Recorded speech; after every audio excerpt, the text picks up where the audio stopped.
ജോസിനെ വിളിച്ചു വരുത്തി ഒരു നേരത്തെ ആഹാരം കൊടുക്കണമെന്ന് ഒരുപാട് നാളുണ്ട് ആഗ്രഹിക്കുന്നു. പക്ഷെ ഇന്നാണ് നടന്നത്.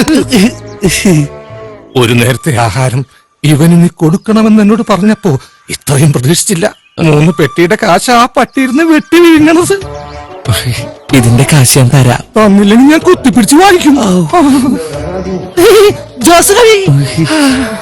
ഈ ജോസേട്ടനുള്ള ഒറ്റ ധൈര്യത്തിന് ഞാൻ ഈ രജിസ്റ്റർ മാരേജിന് മുതിരുന്നത്. അവളെ നഷ്ടപ്പെടാൻ എനിക്ക് വയ്യ. അതുകൊണ്ട് ആരും അറിയാതൊരു മുൻകരുതല്. അപ്പനും അമ്മച്ചൊന്നും അറിയരുത്. നീ ആദ്യമേ തന്നെ രജിസ്റ്റർ ഓഫീസിന് മുന്നിൽ നിന്നോ? മേരി കവലയെന്ന് പുറപ്പെടുന്ന തൊട്ട് പിന്നാലെ ജോസ് എത്തും. ആർക്കൊരു സംശയം തോന്നാത്ത വിധത്തിൽ ഈ കാര്യങ്ങൾ ഞാൻ നടത്തി തരും. ജോസിന് എന്താ ഐഡിയ പറയാണ്ട്? എന്താ ജോസേ? ചിക്കനില്ലേ? ചിക്കൻ ഇല്ല. നീങ്ങ വന്നേ. നീ നമ്മുടെ മോനെ കൊണ്ട് അകത്ത് വയ്ക്കോ. ഇല്ലെങ്കിൽ ചിക്കനാണെന്ന് പറഞ്ഞ് നമ്മുടെ ചെക്കൻ അവൻ തിന്നും.